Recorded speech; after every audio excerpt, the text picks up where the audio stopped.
એની હવે આપણે વાત કરીશું।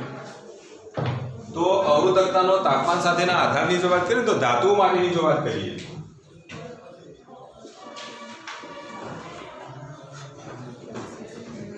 તો આપણે શુદ્ધ ધાતુઓની જો વાત કરીએ તો શુદ્ધ ધાતુઓ માટે 0 કેલ્વિન તાપમાન અહીંયા ધ્યાન આપજો। 0 કેલ્વિન તાપમાને અવરોધકતાનું મૂલ્ય કેટલું હોય તો 0 હોય। પછી જેમ જેમ તાપમાન વધે તેમ તેમ અવરોધકતાનું મૂલ્ય પણ શું થાય વધે છે। તો નજીકના તાપમાન માટે આ આલેખ કેવો હોય વક્રાકાર હોય। ઓરડાના તાપમાન માટેની જો વાત કરીએ તો આલેખ કેવો મળે તો સુરેખ મળે અને ઓરડાના તાપમાને આ આલેખ સુરેખ મળે છે અને ખૂબ ઊંચા તાપમાને ફરી પાછો આલેખ કેવો બની જાય તો આવો વક્રાકાર બની જાય। તો નજીકના તાપમાન માટે આલેખ કેવો છે વક્રાકાર છે એટલે 50 કેલ્વિન થી નીચા તાપમાન માટેની વાત કરીએ 50 કેલ્વિન થી નીચેના તાપમાન માટે આલેખ વક્રાકાર મળે છે। તે પછીના આ તાપમાન માટે એટલે કે ઓરડાના તાપમાને આલેખ કેવો મળશે તો સુરેખ મળે અને ખૂબ જ ઊંચા તાપમાને ફરી પાછો આલેખ કેવો બની જાય તો વક્રાકાર બની જાય છે। તો ધાતુઓ માટે અવરોધકતા વિરુદ્ધ તાપમાનનો જો આલેખ દોરવામાં આવે તો એ અવરોધકતા વિરુદ્ધ તાપમાનનો આલેખ આ રીતનો મળે। ઓરડાના વિસ્તારના તાપમાન માટે આ જે છે ઓરડાના તાપમાનના વિસ્તારના તાપમાન માટે કેવો મળે છે આલેખ સુરેખ મળે છે। કેવો આલેખ મળે છે સુરેખ આલેખ મળે છે। તો આલેખ અહીંયા સુરેખ છે અને જો આલેખ સુરેખ મળે તો તમે સમજી લો કે અહીંયા આલેખ જો સુરેખ મળે તો ઓહમના નિયમને અનુસરે। કયા નિયમને અનુસરે છે ઓહમના નિયમને અનુસરે છે। તો આટલું યાદ રાખવાનું શુદ્ધ ધાતુઓ માટે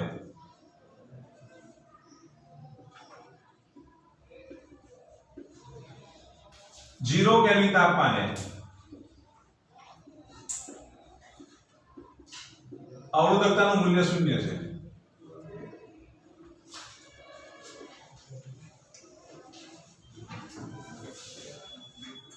તો 0 કેલ્વિન તાપમાને અવરોધકતાનું મૂલ્ય 0 છે અને અવરોધકતાનું મૂલ્ય 0 છે એનો મતલબ એ થયો કે અવરોધનું મૂલ્ય પણ કેટલું થશે 0 થશે।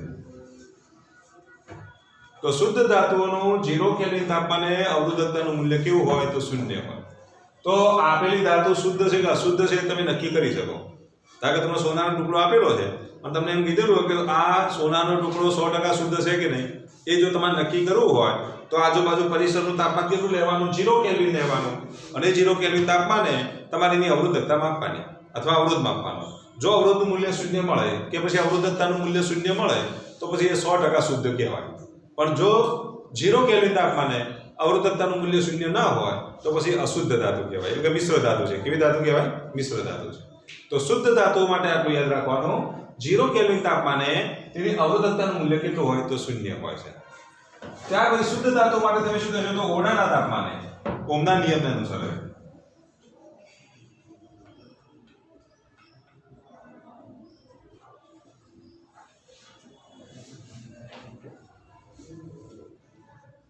ओरडाना अथवा आसपासना तापमान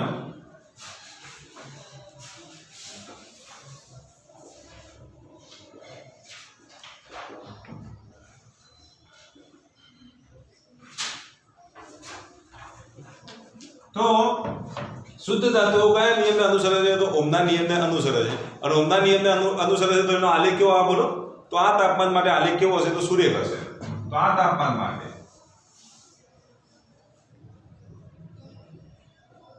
रो विरुद्ध टी नो आलेख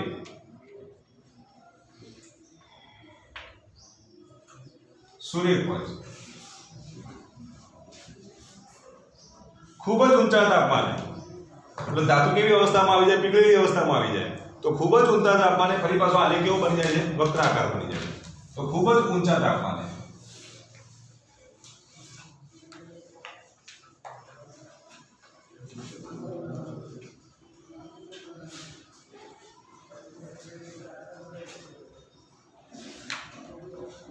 तो धातु माटे रो विरुद्ध टी नो आलेख दોરીએ તો આલેખ તમને આ રીતે જોવા મળે। 0 કેલ્વિન તાપમાને તેની અવરોધકતા કેટલી હોય 0 હોય। આ ઓબ્જેક્ટિવ પૂછાયેલું છે માટે આ તમારે ખાસ યાદ રાખો। તો આ શુદ્ધ ધાતુઓની વાત થઈ। હવે આપણે મિશ્ર ધાતુની વાત કરીએ। પહેલા એક આપણે આટલું લખી દેજો।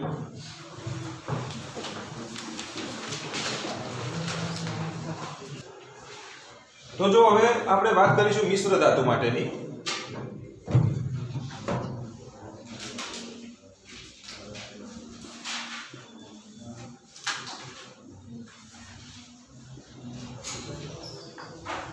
હવે મિશ્ર ધાતુ માટે અવરોધકતા વિરુદ્ધ તાપમાન જો આલેખ દોરવામાં આવે તો આલેખ આવો સુરેખ મળશે. તો મિશ્ર ધાતુ માટે અવરોધકતા વિરુદ્ધ તાપમાનનો આલેખ દોરીએ તો આલેખ કેવો મળે? આવો સુરેખ મળે. અને આવો જે સુરેખ આલેખ એ દર્શાવે છે કે અહીંથી શરૂઆત, આલેખની શરૂઆત અહીંથી થાય છે. એટલે આટલી અવરોધકતા તમને જોવા મળે છે. આ 0 કેલ્વિન તાપમાને આટલી અવરોધકતા જોવા મળે છે. એ શું દર્શાવે છે બોલો? તો 0 કેલ્વિન તાપમાને અવરોધકતાનું મૂલ્ય શૂન્ય નથી. આટલી રો 0 જેટલી આપણને અવરોધકતા જોવા મળે છે. તો એનો મતલબ છે કે 0 કેલ્વિન તાપમાને અવરોધકતાનું મૂલ્ય શૂન્ય હોતું નથી. તો શુદ્ધ ધાતુની જગ્યાએ જો મિશ્ર ધાતુ હોય તો આટલું યાદ રાખવાનું. તો મિશ્ર ધાતુ માટે 0 કેલ્વિન તાપમાને અવરોધકતા ρ does not equal to 0. આ ρ does not equal to 0 એટલે અવરોધનું મૂલ્ય પણ શૂન્ય હોય નહીં. તો આપેલી ધાતુ એ શુદ્ધ ધાતુ છે કે મિશ્ર ધાતુ છે તમે અવરોધકતા પરથી નક્કી કરી શકો. 0 કેલ્વિન તાપમાને અવરોધકતા માપવાની, 0 આવે તો શુદ્ધ ધાતુ અને 0 ના આવે તો પછી કેવી ધાતુ હશે? મિશ્ર ધાતુ હશે. હવે મિશ્ર ધાતુ માટે ρ વિરુદ્ધ t નો આલેખ કેવો મળશે? તો મિશ્ર ધાતુ માટે ρ વિરુદ્ધ t નો આલેખ સુરેખ મળે છે. તો મિશ્ર ધાતુ માટે આપણે યાદ રાખવાનું ρ વિરુદ્ધ t નો આલેખ સુરેખ હોય.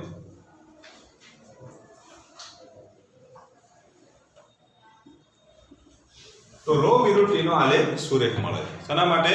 મિશ્ર ધાતુ માટે. હવે જો અમુક ધાતુ મિશ્ર ધાતુ એવી છે કે જે તાપમાનથી સ્વતંત્ર છે.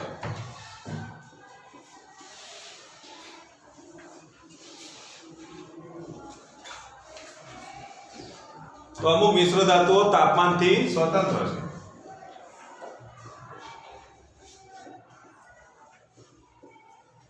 અને તેનો ઉપયોગ શેમાં થાય છે? તો સંટ બનાવવામાં થાય છે. તેનો ઉપયોગ શેમાં થાય છે? તો તેનો ઉપયોગ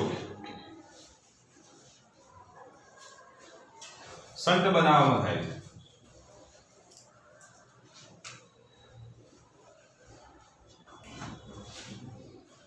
તો જે તાપમાનથી સ્વતંત્ર છે એવી જો ધાતુની જો વાત કરીએ તો મેંગેનીઝ. તો મેંગેનીઝ નામની જે ધાતુ જે છે એ છે તાપમાનથી સ્વતંત્ર છે. કોન્સ્ટન્ટન, તો કોન્સ્ટન્ટન નામની જે ધાતુ જે છે તાપમાનથી કેવી છે? તો સ્વતંત્ર છે. તાપમાન ગમે તેમ વધે પરંતુ તેના અવરોધકતાનું મૂલ્ય વધતું નથી. અને અવરોધકતા ના વધે એટલે અવરોધનું મૂલ્ય પણ વધતું નથી. તો એવી જે મિશ્ર ધાતુઓ જે છે એ મિશ્ર ધાતુનો ઉપયોગ શેમાં થાય? તો જ્યારે આપણે વોલ્ટમીટરમાંથી ગેલોનમીટરમાંથી જ્યારે એ મીટર બનાવવામાં આવે એટલે કે એમ્પિયર મીટર બનાવવા માટે સંટ જે વપરાય છે એ સંટ માટે એવી મિશ્ર ધાતુઓનો ઉપયોગ થતો હોય છે. તો મિશ્ર ધાતુઓ માટે જો જે તાપમાનથી સ્વતંત્ર હોય, કેવી? તાપમાનથી સ્વતંત્ર હોય તેનો જો આલેખ દોરીએ તો આલેખ આપણને આ રીતે મળશે. જો અહીંયા ધ્યાન આપજો. તાપમાનથી સ્વતંત્ર મિશ્ર ધાતુ માટેનો આલેખ દોરીએ તો ગમે તેમ તાપમાન વધે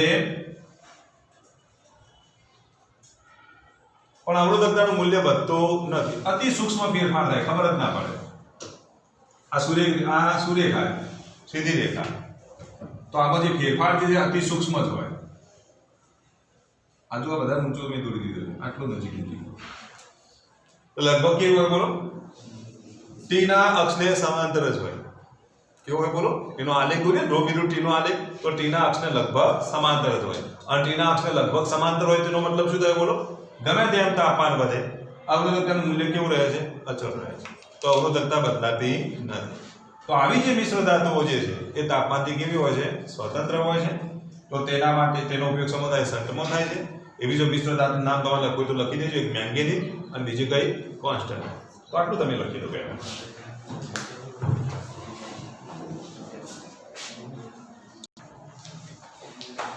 તો મિશ્ર ધાતુ પછી અર્ધ ધાતુની વાત કરીએ. અર્ધ ધાતુ અથવા તેનો આપણે અર્ધવાહક કહીશું.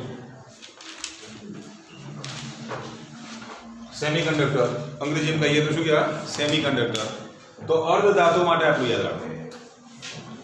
અર્ધ ધાતુ માટે ρ વિરુદ્ધ t નો જો આલેખ દોરવો હોય તો અવરોધકતાનું સૂત્ર તમને ખબર છે કે અવરોધકતાનું સૂત્ર આપણે કયું લખીએ છીએ? તો અવરોધકતા ρ બરાબર શું લખાય? m n e²τ. આગળ આપણે આવી થિયરી ભણી ચૂક્યા. અવરોધકતાનું સૂત્ર કયું આવે? તો ρ બરાબર m n e² છે. ધાતુઓ માટે τ પર ધ્યાન આપવાનું. ધાતુઓ માટે શેના પર ધ્યાન આપવાનું? τ પર ધ્યાન આપીશું. અને સેમિકન્ડક્ટર અથવા અર્ધ ધાતુ માટે n ઉપર ધ્યાન આપવાનું. n એ શું છે બોલો? વાહકોની સંખ્યા ઘનતા છે.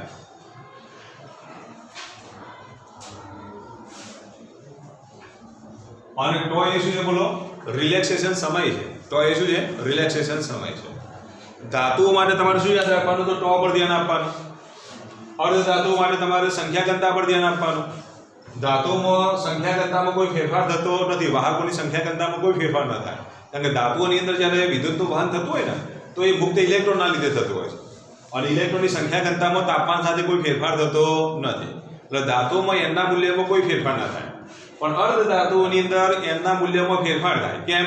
કારણ કે અર્ધ ધાતુઓ જે છે એ sp3 સંકરણ બનાવે. તમે કેમિસ્ટ્રીમાં ભણી ચૂક્યા. અને sp3 સંકરણ બનાવે એટલે જેમ જેમ તાપમાન વધે તેમ તેમ સહસંયોજક બંધ તૂટે.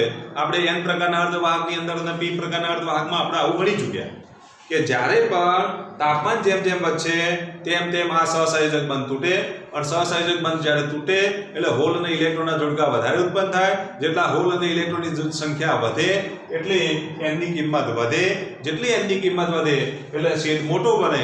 અને જો છેદ મોટો બને તો અવરોધકતાનું મૂલ્ય શું થાય? ઘટે. તો અર્ધવાહકોની અંદર આટલું યાદ રાખજો. જેમ જેમ તાપમાન વધશે તેમ તેમ સહસંયોજક બંધ તૂટે.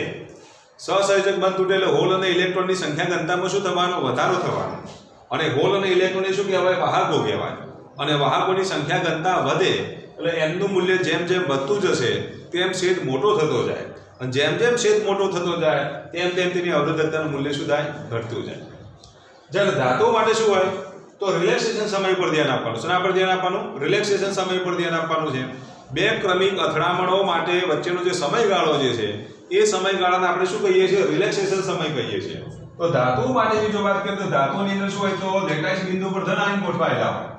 આટલું યાદ રાખજો. લેટાઇસ બિંદુ પર આ રીતે ધન આયનો ગોઠવાયેલા હોય. આ ધન આયનોની ચોક્કસ ગોઠવણી હોય. કેવી હોય? ચોક્કસ ગોઠવણી હોય. અને વચ્ચે આવા ઇલેક્ટ્રોન હોય.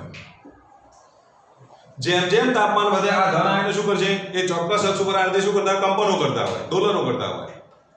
હવે જેમ જેમ તાપમાન વધે તેમ તેમ આ દોલનનો કંપ વિસ્તાર વધતો જાય. પહેલા ધારો કે આટલા કંપ વિસ્તારથી દોલનો કરે છે.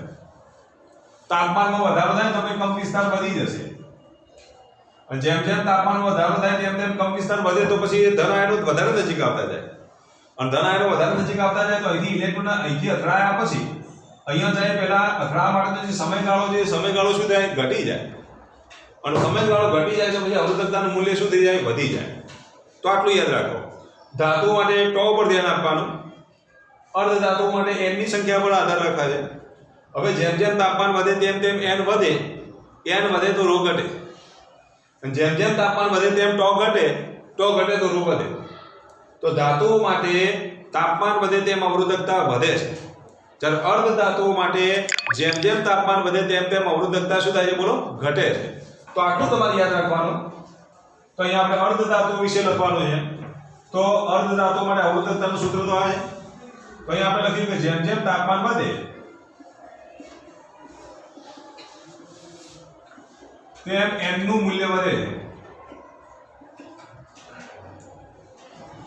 અને n નું મૂલ્ય વધે છે તો અવરોધકતાનું મૂલ્ય શું થાય છે? ઘટે છે. તો અર્ધ ધાતુઓ માટે આટલું યાદ રાખવાનું. તાપમાન વધે તેમ n નું મૂલ્ય વધે. n નું મૂલ્ય વધે તો અવરોધકતાનું મૂલ્ય ઘટે છે. માટે ρ વિરુદ્ધ t નો જો આલેખ દોરીએ તો ρ વિરુદ્ધ t નો આલેખ આ રીતે મળે.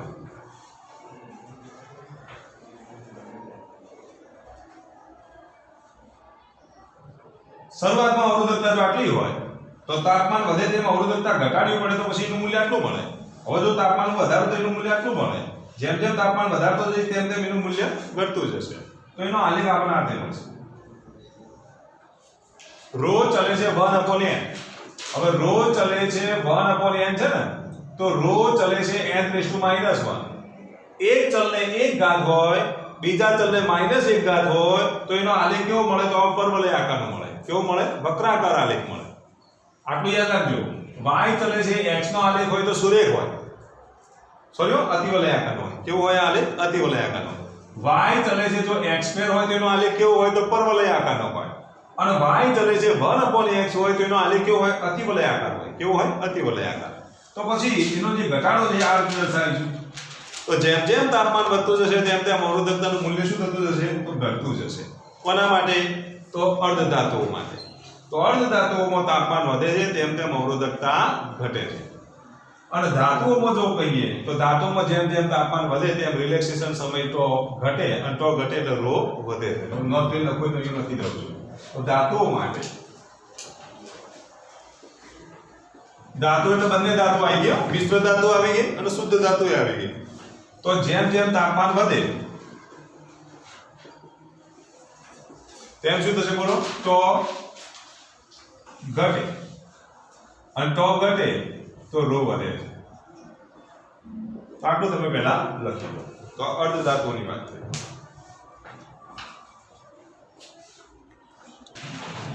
તો જો સ્વાધ્યાયનો તમે દાખલો જુઓ. તો સ્વાધ્યાયનો 5મો દાખલો. તો સ્વાધ્યાયનો 5મો દાખલો જુઓ. સ્વાધ્યાયના 5મા દાખલામાં જે રકમ આપેલી જુઓ.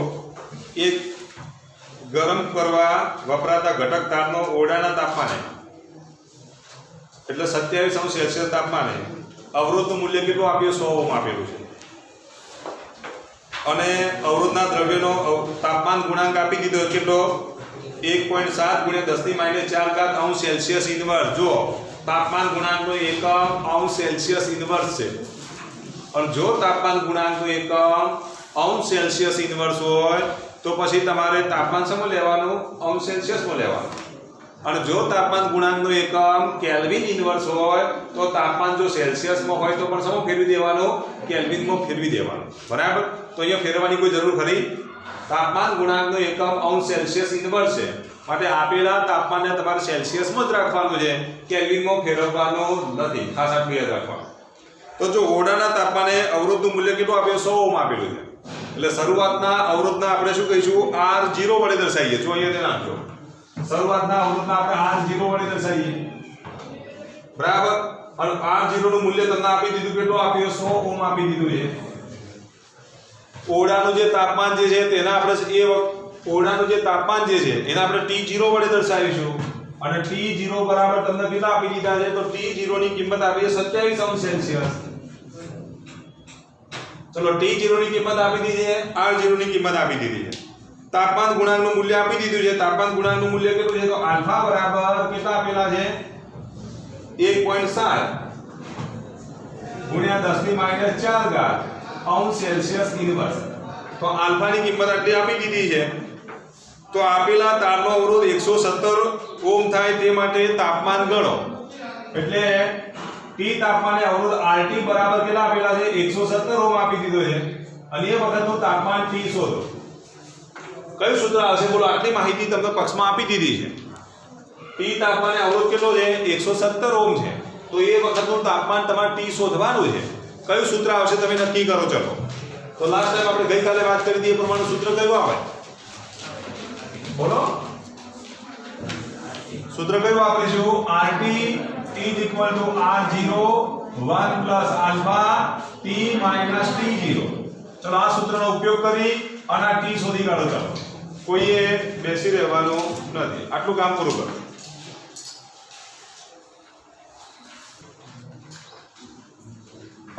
જો અહીંયા ધ્યાન આપો. RT બરાબર 117 આપી દીધા છે. R0 કેટલા આપેલા છે? તો 100. 1 plus alpha alpha બરાબર 1.7 × 10⁻⁴. T ની કિંમત શોધવાની. T0 ની કિંમત કેટલી? તો 27. આટલી માહિતી આપી દીધી. 117 ભાગ્યા 100 કરો એટલે 1.17. આના પર લઈ જઈએ તો 1.17 થશે. પછી 1 plus 1.7 × 10⁻⁴. T minus 27. 1.17 માંથી 1 બાદ કરો. 1.17 માંથી 1 બાદ કરીએ તો 0.17. ચલો 1 બાદ કરીએ તો 0.17 થઈ ગયા. હવે આ જો સરવાળામાં છે ને એટલે આ બાદ જાય તો બાદ બાકી. એટલે 1.17 માંથી 1 જાય તો 0.17. અને આ પદ આખું ગુણાકારમાં છે તો આ બાદ જાય તો ભાગાકારમાં તો 1.7 × 10⁻⁴. બરોબર? is equal to T minus 27. તો આ પર સરવાળા બાદ બાકીમાં છે એટલે સરવાળામાં છે તો આ બાદ જાય તો બાદ બાકી કરવાનું. તો 1.17 માંથી 1 બાદ કરો એટલે 0.17. આ પદ ગુણાકારમાં છે તો આ બાદ જાય તો ભાગાકારમાં. તો 1.7 × 10⁻⁴ is equal to T minus 27. चलो 0.17 भागे 1.7 करो, 0.17 भागे 1.7 करो गुणिया 10 થી માઈનસ 4 ઘાત, 0.17 ભાગે 1.7 करो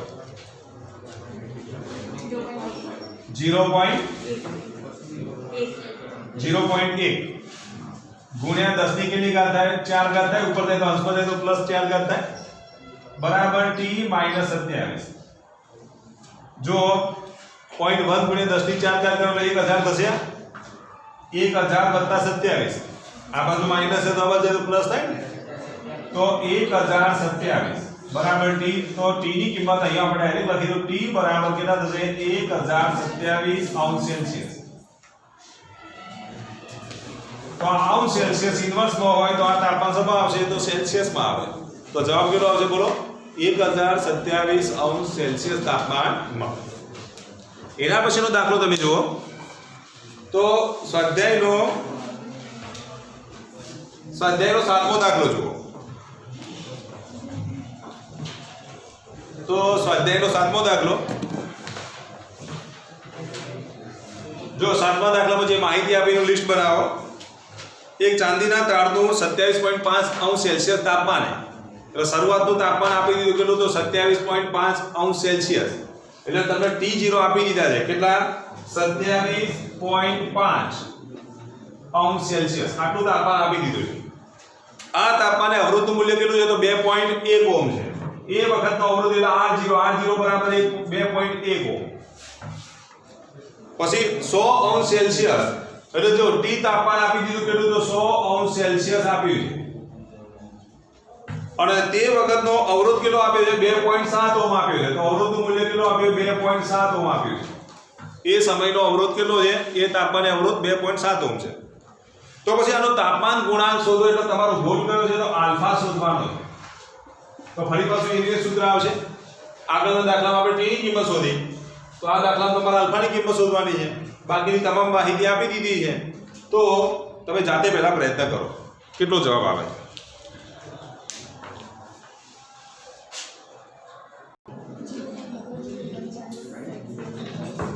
तो जो અહીંયા RT બરાબર R0 1 plus alpha t minus t0 વાળું સૂત્ર આવશે। RT ની કિંમત મૂકી દઈએ કેટલી તો 2.7,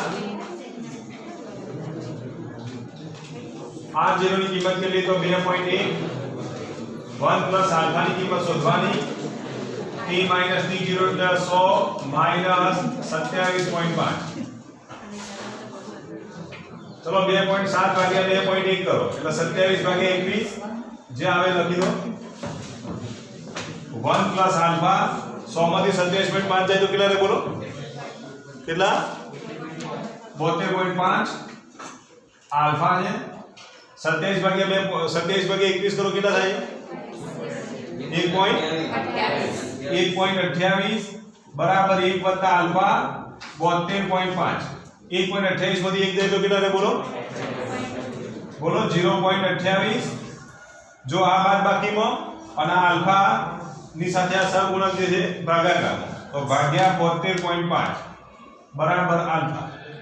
ચલો આલ્ફા ની કિંમત કેટલી આવશે બોલો, આનો સાદરૂપ આપો 0.0039। तो आना बराबर जो लखीए तो 3.9 गुणिया 10 ની કેટલી ઘાત -3 ઘાત अंश सेल्सियस इनवर्स। तो आटले अल्फा ની કિંમત મળે, અથવા તો આ રીતે લખો તો 4 ગુણ્યા 10 ની -3 ઘાત अंश सेल्सियस इनवर्स। एप्रोक्सीमेट मूल्य કેટલું આવશે 4 ગુણ્યા 10 ની -3 ઘાત अंश सेल्सियस इनवर्स। तो આટલું મૂલ્ય મળે। હવે 8મો દાખલો જો એવો જ, तो 8મો દાખલો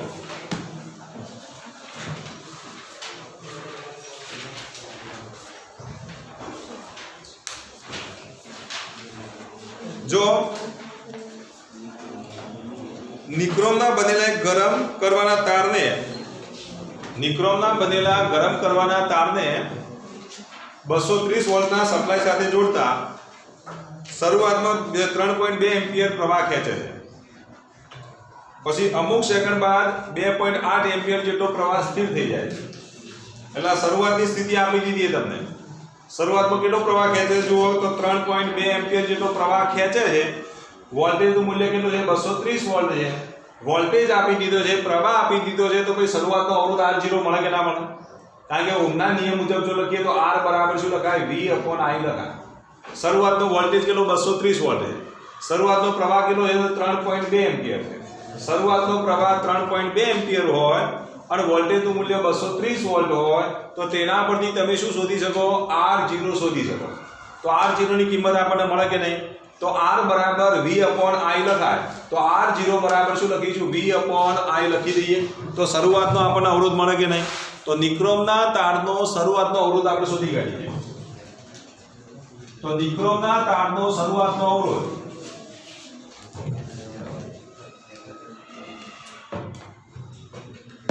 તો નિક્રોમના તારનો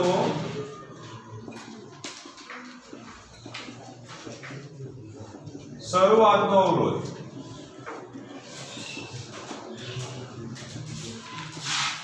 R0 બરાબર શું લખીશું બોલો? R0 બરાબર V/I. V ની કિંમત 230, I ની કિંમત કેટલી છે જુઓ તો I ની કિંમત 3.2 એમ્પિયર. ચલો આનું સાદું આપજો કેટલું થાય છે? કેટલો? 71.875 ઓહમ થાય. તો આ શરૂઆતનો આપણને શું મળ્યો? અવરોધ મળ્યો. પછી જો અમુક સેકન્ડ બાદ પ્રવાહનું મૂલ્ય 2.8 એમ્પિયર જેટલું થઈ જાય છે, સ્થાયી થઈ જાય છે. જો ઓરડાનું તાપમાન 27 સેલ્સિયસ હોય તો આ શરૂઆતનું તાપમાન આપી દીધું તમને T0 આપી દીધા કેટલા? તો T0 બરાબર 27 સેલ્સિયસ. તો ગરમ કરતા તારનું સ્થાયી તાપમાન શોધો. તો ગરમ કરતા તારનું તમારે સ્થાયી તાપમાન શોધવાનું છે એટલે T શોધવાના છે. T તાપમાન માટે સ્થાયી પ્રવાહનું મૂલ્ય આપી દીધું. પ્રવાહનું મૂલ્ય કેટલું આપ્યું છે? 2.8 એમ્પિયર. જો સ્થાયી પ્રવાહ કેટલો આપ્યો છે? 2.8 એમ્પિયર. તો ભાઈ સ્થાયી અવરોધ શોધી શકો કે નહીં? તો એ વખતે T તાપમાને અવરોધ RT બરાબર જો લખીએ તો ફરી પાછું V/I લો. V ની કિંમત તો 230 જ રહેશે. I ની કિંમત કેટલી? તો 2.8 લઈ લો એટલે RT ની કિંમત મળે. પહેલા પ્રવાહ હતો 3.2 એમ્પિયર. સ્થાયી પ્રવાહ કેટલો થાય છે? 2.8 એમ્પિયર. સ્થાયી પ્રવાહ જો 2.8 એમ્પિયર થાય તો અહીંયા 2.8 લઈ લો એટલે આનું સાદુરૂપ આપણે કેટલું થાય છે બોલો? 82.14 ઓહમ થાય. તો જો આ શરૂઆતનો અવરોધ મળી ગયો, આ શરૂઆતનું તાપમાન મળી ગયું, આ T તાપમાનનો અવરોધ મળી ગયો. T તાપમાન શોધવાનું છે અને આના માટે જે તાપમાન ગુણાંકનું મૂલ્ય આપી દીધું તમને, તાપમાન ગુણાંકનું મૂલ્ય આલ્ફા બરાબર કેટલા લેવાના છે? 1.7 ગુણ્યા 10 ની -4 અંશ સેલ્સિયસ ઇન્વર્સ. આલ્ફાની કિંમત આપી દીધી છે તો આ T ની કિંમત તમારે શોધવાની છે. તો આગળના બે દાખલા ગણ્યા એવો જ દાખલો છે કે નહીં? તો જાતે પ્રયત્ન કરો. ચલો પહેલા ફટાફટ પૂરું કરો.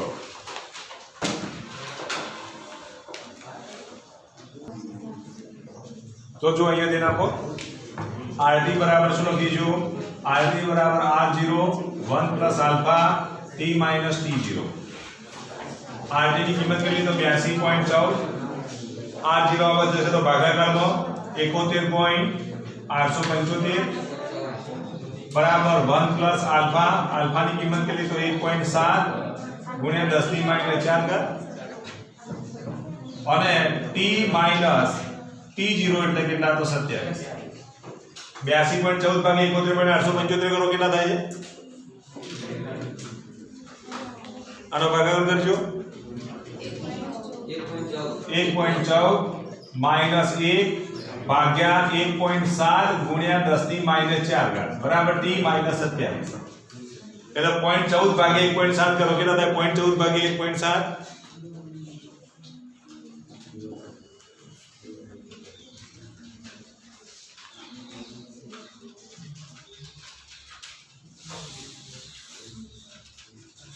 0.14 ભાગ્યા 1.7 કરો 0.67 ગુણ્યા 10 ની કેટલી ઘાત? -4 બરોબર.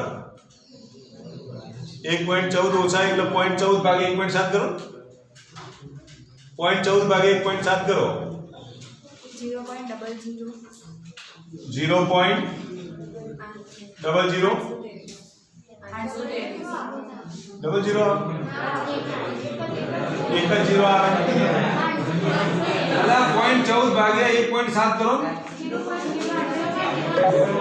0.823 બરોબર ગુણ્યા 10 ની કેટલી ઘાત 4 ઘાત બરાબર t - 27 એટલે આ કેટલા થશે 823 વત્તા 27 બરાબર t તો t ની કિંમત 823 વત્તા 27 કરો 850 અંશ સેલ્સિયસ આટલું તાપમાન હવે શાંતિ રાખો તમે ખરેખર અહીંયા 71.875 પાછળ અંક હશે 82 પોઈન્ટ